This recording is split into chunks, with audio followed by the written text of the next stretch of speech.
లేఖనాలను ఏ విధంగా మనం అర్థం చేసుకోవాలి, లేఖనాలను ఏ విధంగా మనం మరి స్థిరపరచుకొని బోధించాలనేది ఒక నియమం ఉంది. ఎందుకంటే భూమి మీద అనేకమైన సంస్థలు కొన్ని నియమాలు పెట్టుకొని ఆ నియమాల ప్రకారంగా వాళ్ళు పద్ధతుల ప్రకారంగా ఆ సంస్థ నడిపించుకుంటూ ఉంటారు. అలాగే మరి గేమ్స్ విషయాల్లో ఆటల పోటీలో కూడా కొన్ని ఆటలకు కొన్ని నియమాలు ఉంటాయి. ఆ నియమాల ప్రకారంగానే ఆడాలి. మన ఇష్ట ప్రకారంగా ఆడతానంటే అది చెల్లదు. ఒక ఖోఖో కావచ్చు, కబడ్డీ కావచ్చు, లేకపోతే క్రికెట్ కావచ్చు, ఏదైనా సరే ఏ ఆట అయినా సరే ఆ ఆటకు కొన్ని నియమాలు పద్ధతులు ఉంటాయి. ఆ నియమాల ప్రకారంగా పద్ధతి ప్రకారంగానే ఆడి గెలవాలి తప్ప మన ఇష్టానుసారంగా మనకు అనుకూలంగా ఉన్నట్టుగా ఆడితే అది కుదరదు. కాబట్టి దాని నిమిత్తమే ఇక్కడ పౌలు గారు ఒక విషయాన్ని తెలియజేశాడు. జట్టి అయిన వాడు పోరాడినప్పుడు నియమం ప్రకారము పోరాడకుంటే వానికి కిరీటము దొరకదు. ఎవడైనా సరే, సరైనటువంటి వాడు ఎవరైనా సరే పోరాడినప్పుడు, ఏ పోరాటమైనా కావచ్చు, ఒకవేళ యుద్ధమైనా సరే ఒక లెక్క క్రమంతోనే మరి పోరాడాలి. పోరాడినప్పుడు నియమం ప్రకారము పోరాడకుంటే వానికి కిరీటం దొరకదు, రాదు అంటున్నాడు. కాబట్టి ఇప్పుడు మనం చెప్పుకున్నట్టుగా ఏ ఆటల పోటీ కావచ్చు, ఏదైనా సరే ఒక నియమం అనేది ఉంటుంది. కాబట్టి ఆ నియమం ప్రకారంగా మనం అన్నిటినీ మరి చూసి దాని ప్రకారంగా ఆట అయినా ఆడాలి, బోధ అయినా చేయాలి, ఏదైనా సరే నియమం ఉంటుంది ప్రతి దానికి. ఇంగ్లీష్లో కూడా ఉంది, చూద్దాం. ఎందుకంటే ఇది రూల్స్ ప్రకారంగానే ఆడాలన్న దానికి ఇంగ్లీష్లో ఏముందో అది చూద్దాము. ఇదే మాట ఎన్ఐవి అంటే న్యూ ఇంటర్నేషనల్ వర్షన్లో ఎలా ఉందంటే, similarly any one who competes as an athlete does not receive the victor's crown except by competing according to the rules. అంటే రూల్స్ ప్రకారంగానే, నియమాల ప్రకారంగానే ఆట ఆడాలి, పోరాడాలి ఖచ్చితంగా. మరి దానికి ఏమంటున్నాడంటే స్ట్రైవ్, పోరాటం. ఈ స్ట్రైవ్ లాఫుల్లీ అని ఉంది. లాఫుల్ అంటే న్యాయం ప్రకారంగా, చట్ట ప్రకారంగా పోరాటం జరిగించాలి. అంతే తప్ప మన ఇష్టం వచ్చినట్టుగా, మనకు తీరినట్టుగా, మన బుద్ధిని బట్టి, మన నీతిని బట్టి కాదు. ఖచ్చితంగా దేవుడు ఒక క్రమాన్ని పెట్టాడు. కాబట్టి ఆ క్రమం ప్రకారంగానే మనము సువార్తతో పోరాడాలన్న సంగతి మనకు ఈ లేఖనాన్ని బట్టి అర్థమవుతుంది. బైబిల్లో ప్రతి మాటకు ఇది నిజము అని నమ్మాలన్నా, ఆ నమ్మిన దాన్ని స్థిరపరచాలన్నా ఖచ్చితంగా దేవుని వాక్యాన్ని ఒక పద్ధతి అనేది దేవుడు కలిగించాడు. ఆ పద్ధతిని బట్టి బైబిల్ వాక్యాన్ని, నియమాన్ని క్రమంలో ఉన్నట్టుగా మనము ధ్యానించాలి. నీవు అనేక సంగతులను చూచుచున్నావు కానీ గ్రహింపకున్నావు, వారు చెవి యొగ్గిరి కానీ వినకున్నారు. యెహోవా తన నీతిని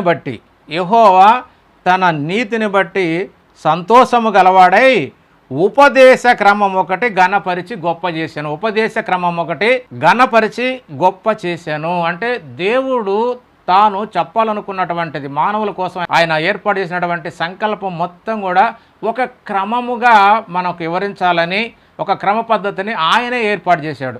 ఆయన ఏర్పాటు చేసిన పద్ధతి ప్రకారంగానే ఆయన లేఖనాల్లో ఉన్న ప్రతి విషయాన్ని, సత్యాన్ని, ఇది రైటు, ఇది స్థిరము అని మనం ఖచ్చితంగా కన్ఫర్మ్ చేసుకోవడానికి ఒక ఉపదేశ క్రమాన్ని ఆయన పెట్టినట్టుగా ఈ లేఖనాన్ని బట్టి మనకు అర్థమవుతుంది. అందుకని అంటున్నాడు, కాబట్టి చెవి యొగ్గారు కానీ వాళ్ళు వినకున్నారు, వినటలేదు అంటున్నాడు.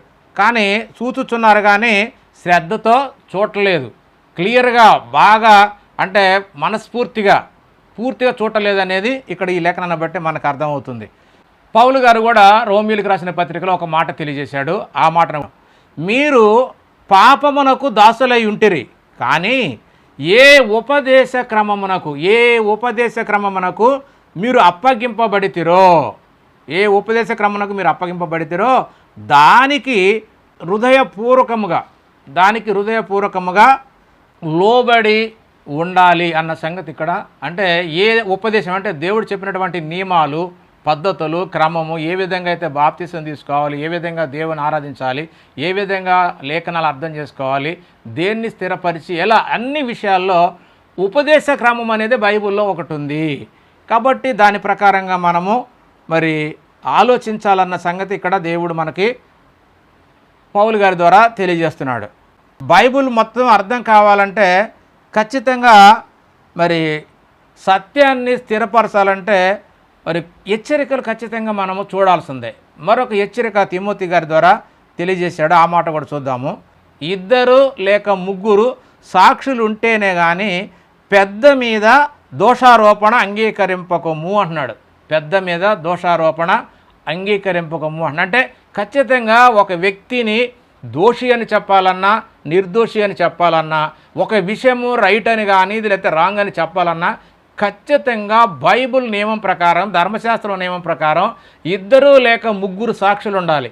ఒక్క సాక్షి యొక్క సాక్ష్యాన్ని ఎప్పుడు కూడా నువ్వు తీసుకోవద్దు అన్నది ఈ లేఖనం యొక్క సారాంశం. అలాగే ధర్మశాస్త్రంలో ఇక్కడ తిమోతికి రాసిన పత్రికలో పౌలు గారు తెలియజేశాడు. ఇదే విషయాన్ని ధర్మశాస్త్రంలో ఉన్న దాన్నే ఆయన మనకు కోట్ చేశాడు. ధర్మశాస్త్రంలో ఎక్కడుందో కూడా చూద్దాం. ఒక్క సాక్షి యొక్క సాక్ష్యమును అంగీకరింపకూడదు. ఒక్క సాక్ష్యం యొక్క సాక్ష్యాన్ని అంగీకరించకూడదు. మరి ఎంతమంది సాక్ష్యం? మినిమం 2 లేక 3 ఉండాలంటే ప్రతి విషయం బైబిల్లో రాయబడిన ప్రతి లేఖనం కూడా దేవుడు ఖచ్చితంగా ఒక నియమాన్ని పెట్టాడు. ఆయన లేఖనం అంతా కూడా కొంత అచ్చట కొంత ఇచ్చట, అంటే కొంత పాత నిబంధన గ్రంథంలోను, కొంత కొత్త నిబంధన గ్రంథంలోను, మరి కొన్ని కీర్తనలోను, ఇట్లా అక్కడక్కడ కొంత అచ్చట కొంత ఇచ్చట సంపూర్ణంగా దేవుని వాక్యం వచ్చింది తప్ప వరుస క్రమంలో ఉండదు. ఏదో మనకు కథ చదివినట్టుగా బైబిల్లో ఉన్నటువంటి లేఖనాలు మనకు అర్థం కావు. దేవుడు మాటలు ఎలా ఉంటాయంటే కొన్ని అట్లా కొన్ని ఇట్లా మరి చల్లినట్టుగా, ఇత్తనాలు చల్లినట్టుగా ఉంటాయి. కాబట్టి జ్ఞానం కలిగిన వాడు ఆ లేఖనాలన్నింటినీ చదివి ఒక దగ్గర ఒక దండలాగా కూర్చి మరి మీకు తెలియజేయాల్సి వస్తుంది. అంతే తప్ప ఏదో ఇలా చదువుకున్నాను కాబట్టి వెంటనే పక్కనే ఉంటుంది, మనం ఈజీగా ఉంటుంది అనుకోవడం చాలా పొరపాటు. అందుకనే అక్కడ ఏమంటున్నాడంటే 2 లేక 3, ఇక్కడ ఈ బైబిల్లో రాయబడిన ప్రతి లేఖనం ఒక విషయాన్ని ఫైండ్ అవుట్ చేసి ఇది రైట్ అని చెప్పాలంటే ఖచ్చితంగా 2 లేక 3 ద్వారా దేవుడు పలికించినట్టుగా మనకి ఈ లేఖనాన్ని బట్టి అర్థమవుతుంది. అలాగే ఇంకొక మాట యెషయా గ్రంథంలో తెలియజేశాడు. ఇక్కడ ఏముందంటే యెహోవా గ్రంథమును పరిశీలించి చదువుకొనుడి. యెహోవా గ్రంథమును పరిశీలించి చదువుకొనుడి. దేని జతపక్షి దాని దగ్గర ఉండక మానదు. జతపక్షి అంటే నిజంగా పక్షుల గురించి కాదు. జతపక్షి అంటే జతవాక్యము.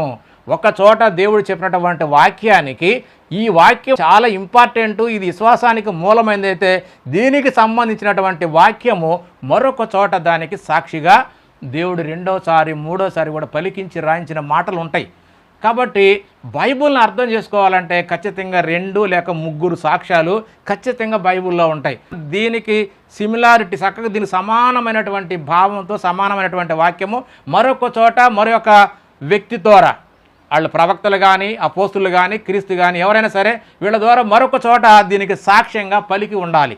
అప్పుడే మనం ఖచ్చితంగా దీన్ని ఆల్ రైట్ అని చెప్పాలి. అంతే తప్ప మనం ఒక వాక్యాన్ని చూసి దీన్ని బట్టి బైబిల్ని మనం లెక్క వేయకూడదు. ఇది ఒక నియమం, బాగా గుర్తుపెట్టుకోవాలి.